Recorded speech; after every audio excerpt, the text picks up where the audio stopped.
Welcome to Victorious Living. Are you ready to unlock your full potential and experience the abundant life God has planned for you? We all face challenges, but on Victorious Living, we will equip you with practical tools and inspiring stories to help you live a life of victory. Let's prepare ourselves to learn something new today. Before we jump in, let's spread the victory. Share this video with someone who needs a fresh perspective. You were created for greatness. Let's dive in and discover how to live a life of victory. Hi everyone, I want to welcome you to one episode of Victorious Living, and this episode is going to be so exciting because we have an amazing guest today and we are going to learn a lot, and at the end, stay tuned till the end because we are going to pray for you. I want to tell you that it is possible to live victorious. Why? Because we serve an amazing God. With God, all things are possible. No matter what you're going through today, no matter what mess you have made in your past, or maybe you're feeling that this is the end of your life and you think that there is no hope for you, today I have a word for you. With God, nothing is impossible.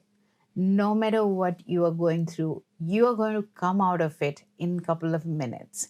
Whether it is a financial problem, whether it is a relationship issue, whether you are in a place where you did not want to be, like maybe a legal issue or maybe something that you expected and went totally wrong. But today is the day God is going to bring you out of it. That is why we call this program Victorious Living. And I'm Pastor Anu. I'm going to pray for you. So let me welcome the guest of the day today. We want to welcome you, John. Please introduce yourself. My name is John Huckle. I've been a missionary for a number of years, and I now live in Las Vegas. Wonderful. Let me ask you about your military time. You are a veteran. This was Vietnam era, a long time ago, and I was just remembering how I ended up in the Navy because the Air Force said I had flat feet, so they threw me. They didn't want me. The Navy said, "Oh, you can swim better. Come on in." So I did 5 years as in Airlift Command. Thank you for serving the country. We want to really respect you for that. So how it happened that you came to the Lord? How was the journey? Like you were addicted. We are going to talk about it. You had addiction of smoking and you had addiction of alcohol. And in those days, you just told me behind the scene that it was not even considered addiction because everybody was doing it. Yes. So you had almost, you started smoking when you were 13 and you started drinking when you were 15. Yes. And you were miraculously delivered by the Lord. But how did you come to Lord? Well, as you mentioned, the alcohol problem grew slowly. I never lost work. I was not out of work because of it. I was working as a software engineer, and I was in Georgia at the time. And just one day, I stopped smoking. It's not like cut down into half a pack a day. Just one day, I got up and said, "I'm not smoking anymore." Threw my cigarettes in the trash, and at that time, smoking in the office was permitted. But the people on either side of me were non-smokers. So by 11:30, smoke from other desks had drifted in, and I went and apologized to my people on either side of me. So I just realized what I put you through, but it's done. So because of the Lord, you suddenly got delivered of years of smoking and drinking. So like, did you hear an audible voice, leave smoking, or it was just... This was a bit before I came to the Lord. So this was probably the Lord. It was involved in it, but it was gone. And it's never come back, unfortunately. So tell us about the 22 green lights you had the day you gave your life to the Lord. Well, as I did mention, it was a two-step process over 5 days. I was in Southern California at the time, and I just started going to church. And I didn't really know why I started going to church. But I started going to various churches, looking for one that was comfortable, I guess. That's not the right word, I guess, but was serving me. And I found one. And one Wednesday night, Bible study. We had a missionary come, Greg Laurie, from Southern California. And I'd been listening to him on the radio. He's one of my favorites. And he spoke, and he gave an altar call, as he always does. And I found my hand up. I was almost like, whose hand is that? But it was my hand, and things really changed at that point.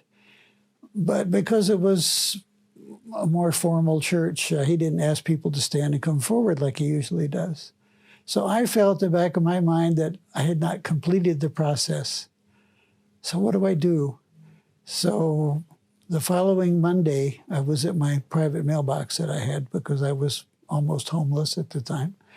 And I'm walking in as a guy walking out wearing a Harvest Crusade T-shirt, which is Greg Laurie's outreach.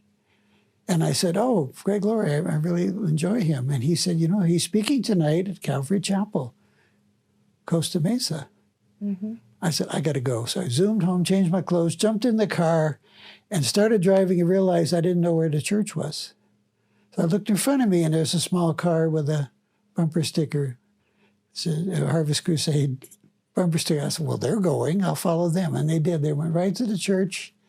I went in, and when he gave his altar call, I jumped up and went forward. So it was a two-step process. That day, you had 22 green lights. Otherwise, you couldn't have followed the car. I would have missed this guy. He was leaving as I came in. What I feel is your life is very supernatural. Yeah. You were supernaturally saved from death, from accidents. You were supernaturally delivered from addictions, and you were supernaturally saved. And, you know, the moment you were saved, I think, as you mentioned me before, your addiction disappeared. You just had the desire not to drink anymore. Am I correct? Yeah.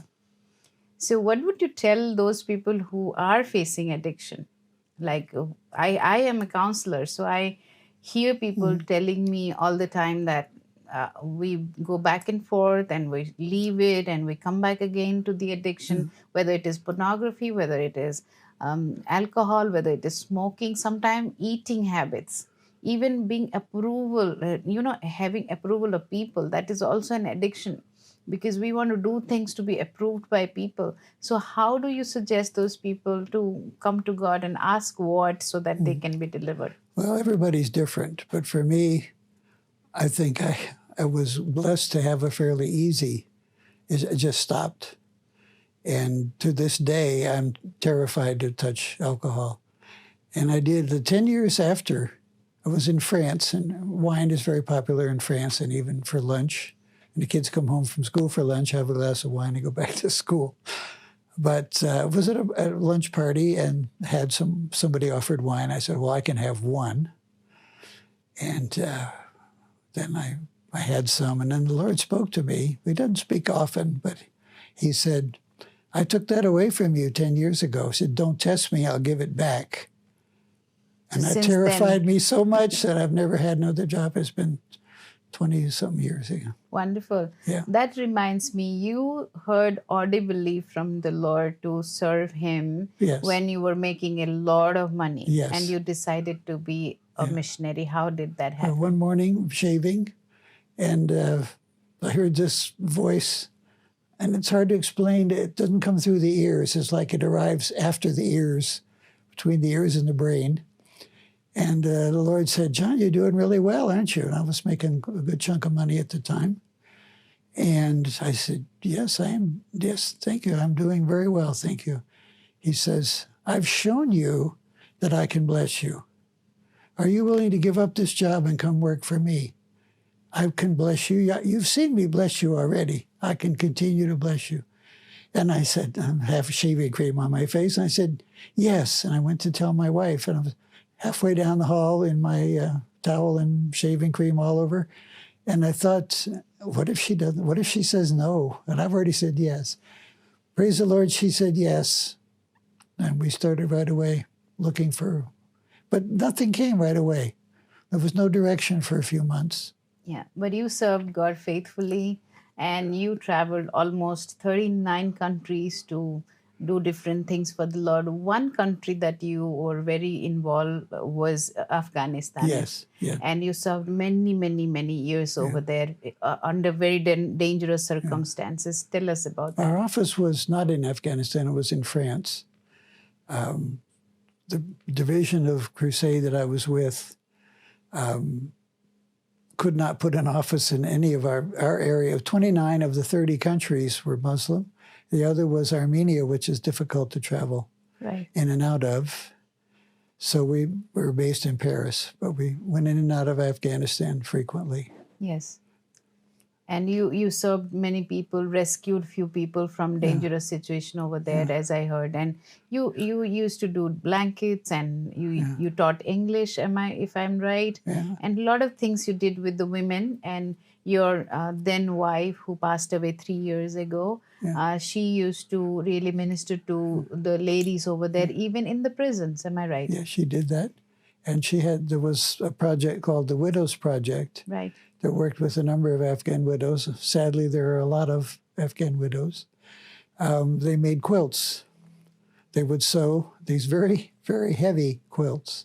Right. And when you think sewing, you think a nice big electric sewing machine. No, this was sit on the floor, turn this crank with one hand, and push the material through with the other.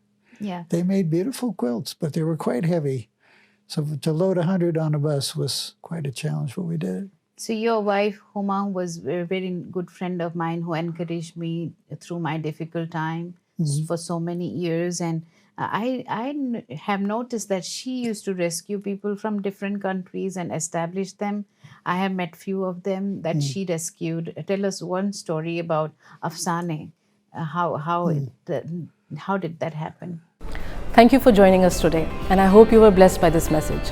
Let's use this encouragement to spread hope and light, not only in our own lives, but also in our families and communities. If this message resonated with you, leave a comment and let us know how God is working in your lives. Stay victorious and be blessed.